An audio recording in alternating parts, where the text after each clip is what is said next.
Bonsoir tout le monde, bienvenue à l'après-conseil. Ce soir, je suis en compagnie de Maxime Gagné, conseiller du district numéro 2, et on va vous parler d'un sujet qui intéresse particulièrement la population dans nos conseils de quartier. Maxime, c'est les rues désignées comme étant jeux libres.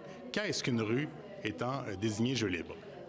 Pour faire un peu d'historique, ça découle d'une situation qui est parue dans les médias il y a plusieurs années où des enfants avaient reçu un constat d'infraction pour avoir contrevenu au Code de la sécurité routière, à savoir jouer dans une rue, alors que celles-ci sont essentiellement, au sens du Code, dédiées à la circulation routière.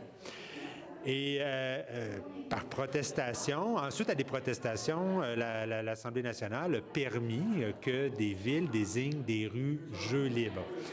La ville de Val-d'Or a adopté un règlement qui prévoit que des rues peuvent être désignées si elles remplissent certains critères, donc essentiellement des rues locales.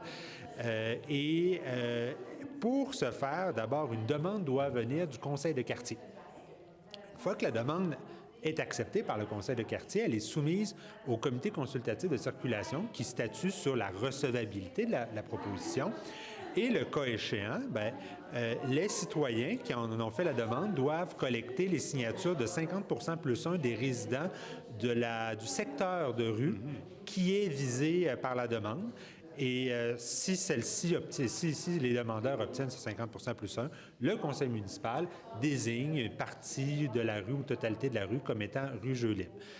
Est apposé par la suite un panneau vert là, avec des bandes blanches là, où on voit un enfant qui y joue. Ceci indique aux conducteurs qu'ils doivent, en présence d'enfants pratiquant le jeu libre, diminuer leur vitesse à 15 km/h, tandis que les enfants doivent se ranger pour permettre à l'automobiliste de passer.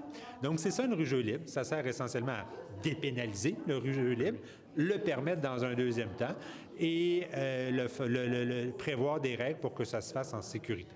Alors ce soir, Maxime, on a entériné 7 nouvelles rues pour le jeu libre. Il y en existe déjà une panoplie. Est-ce que de mémoire, tu es capable de me nommer les 7 rues entérinées ce soir? Donnez-moi non, mais je les ai devant les yeux. Là. Donc, dans ton quartier, Benjamin, il y a la rue Gay.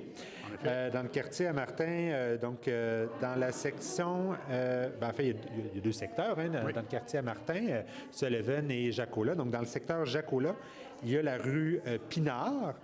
Et il y a également la rue Potvin qui, elle, est située dans le secteur Sullivan. Et finalement, dans le quartier numéro 7 de Lisiane, donc il y a la rue Chaubois, Larocque et Louise Lemay, ta rue où tu résides d'ailleurs, donc seulement dans sa partie basse seulement. Donc, c'est les 7 nouvelles rues qui vont être désignées. Donc, les travaux publics vont installer la signalisation là, dans les prochains jours ou semaines. Là. Merci Maxime pour cette intervention.